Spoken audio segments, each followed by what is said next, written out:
Hello, bachcho. Let's read this question. The question says that if a body is charged by rubbing it with another body, then its weight may increase slightly, may decrease slightly, must increase slightly, or remains precisely constant. So we have to choose the correct option. आइए बच्चों, सबसे पहले हम इसके लिए की concept को discuss कर लेते हैं। तो यहाँ पर जो की कंसेप्ट है, that is frictional electricity।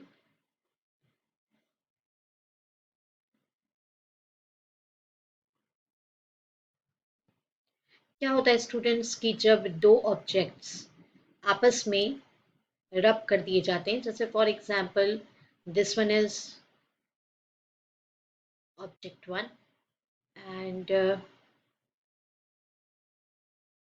This one is object two. तो अगर इनको रब किया जाएगा on rubbing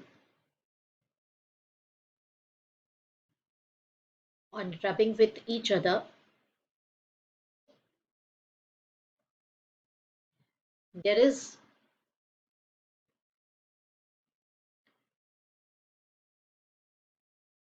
transfer of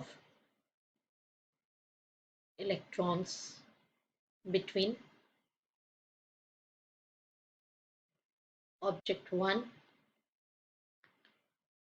and object 2। तो स्टूडेंट्स इस तरह से जब इलेक्ट्रॉन्स जो हैं वो एक जगह से दूसरी जगह शिफ्ट होते हैं, फॉर एग्जांपल ऑब्जेक्ट वन से इलेक्ट्रॉन जो है वो ऑब्जेक्ट टू के ऊपर शिफ्ट हो रहे हैं, वैसे कंडीशन में जहाँ से इलेक्ट्रॉन चले जाते हैं वो ऑब्जेक्ट पॉजिटिवली चार्ज हो जाता है। दैट मीन्स ये जो वन है ये पॉजिटिवली चार्ज हो जाएगा, और जहाँ इलेक्ट्रॉन शिफ्ट हो जाते हैं, जैसे फॉर एग्जांपल ये टू है, तो यहाँ पर ये नेगेटिवली चार्ज हो जाएगा ऑब्जेक्ट टू। तो यही हमारा की कंसेप्ट है। आइए अब देखते हैं सॉल्यूशन। तो जैसा बच्चों हमने आपको बताया कि इलेक्ट्रॉन की शिफ्टिंग हो रही है फ्रिक्शन इलेक्ट्रिसिटी में, और फ्रिक्शन इलेक्ट्रिसिटी की कंसेप्ट है, ये ऑब्जेक्ट वन है और ये ऑब्जेक्ट टू है। ऑब्जेक्ट वन और ऑब्जेक्ट टू के बीच में इलेक्ट्रॉन्स की क्या हो गई, शिफ्टिंग हो गई। यहाँ से इलेक्ट्रॉन्स शिफ्ट हो गए जब हमने इनको रब किया। तो ये जहाँ से इलेक्ट्रॉन शिफ्ट हुए हैं वो पॉजिटिवली चार्ज हो गया, और जहाँ इलेक्ट्रॉन चले गए वो नेगेटिवली चार्ज हो गया। And since we know that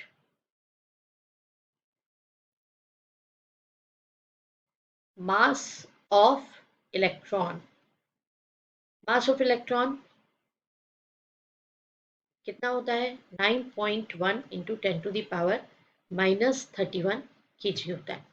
तो जितने इलेक्ट्रॉन्स शिफ्ट होंगे, सपोज 10 इलेक्ट्रॉन्स शिफ्ट हुए हैं, अगर मान लीजिए 10 इलेक्ट्रॉन्स जो है वो क्या हो गए, शिफ्ट हो गए, आर शिफ्टेड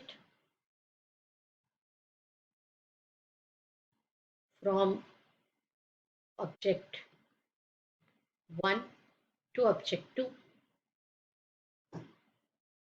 तो देन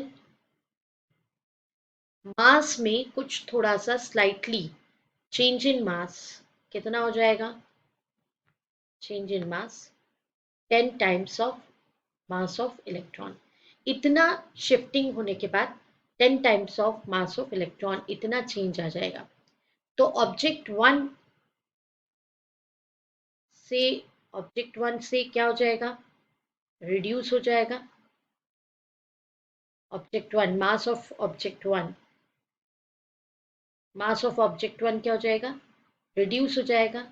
एंड जिधर इलेक्ट्रॉन शिफ्ट हो रहे हैं that means mass of object two, ये क्या हो जाएगा, इसमें इंक्रीज हो जाएगा, इसमें ऐड हो जाएगा। तो यहाँ से इधर से जा रहा है इलेक्ट्रॉन, तो यहाँ पे रिड्यूस हो जाता है मास, और यहाँ पे इलेक्ट्रॉन पहुंच रहा है तो यहाँ पे क्या हो जाता है, इंक्रीज हो जाता है मास। तो हम ऑप्शन में क्या लेंगे? ऑप्शन में हम ये लेंगे कि it may decrease slightly and may increase slightly. मतलब हमारे लिए ऑप्शन ए और ऑप्शन बी, ये दोनों कैसे हैं? ये दोनों ही ऑप्शन हमारे लिए करेक्ट ऑप्शन है। I hope you understood it well. Best of luck. Thank you.